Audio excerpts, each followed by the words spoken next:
ធ្លាប់ទេប្រកែកគ្នាចង់បែកផ្សែងហត់ទាំងគេទាំងឯងចុងក្រោយមើលមុខគ្នាលែងចំ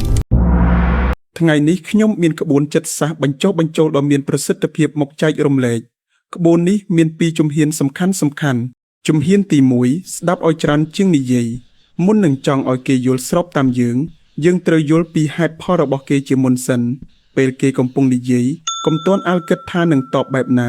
តែត្រូវស្ដាប់ដោយយកចិត្តទុកដាក់ពេលគេមានអារម្មណ៍ថាយើងឲ្យតម្លៃសម្ដីគេនឹងបើកចិត្តស្ដាប់យើងវិញ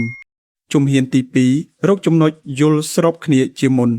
ជំនួសឲ្យការនិយាយថាអ្នកឯងនិយាយខុសហើយចូលបដូរមកនិយាយថាខ្ញុំយល់ស្របត្រង់ចំណុចនេះប៉ុន្តែចុះបើយើងសាកល្បងគិតបែបនេះវិញការធ្វើបែបនេះគឺបញ្ជាការប្រឆាំងគ្នាភ្លាម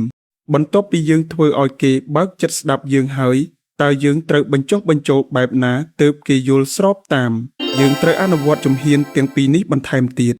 ជំហានទី3និយាយពីផលប្រយោជន៍ដែលគេនឹងទទួលបានមនុស្សភាគច្រើនសម្រេចចិត្តផ្អែកលើប្រយោជន៍ខ្លួនឯងដូច្នេះកុំគ្រាន់តែនិយាយថាគំនិតយើងល្អប៉ុណ្ណាតែត្រូវពន្យល់ថា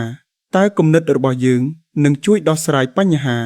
ឬផ្ដល់ប្រយោជន៍អ្វីខ្លះដល់ពួកគេជំហានទី4ផ្ដល់ជម្រើសកុំបញ្ជាគ្មាននរណាម្នាក់ចូលចិត្តឲ្យគេបង្គាប់បញ្ជាទេជាជាងការប្រាប់គេឲ្យធ្វើតាមយើងតែមួយមុខចូលផ្ដល់ជម្រើសកឬខឲ្យគេជ្រើសរើសដែលជម្រើសទាំងពីរនោះសុទ្ធតែឈានទៅរកលទ្ធផលដែលយើងចង់បានធ្វើបែបនេះគេនឹងមានអារម្មណ៍ថាគេជាអ្នកសម្រេចចិត្តដោយខ្លួនឯងការបញ្ចុះបញ្ចូលមិនមែនជាការយកឈ្នះចាញ់ទេតែជាការរកចំណុចឈ្នះទាំងអស់គ្នាសូមអរគុណ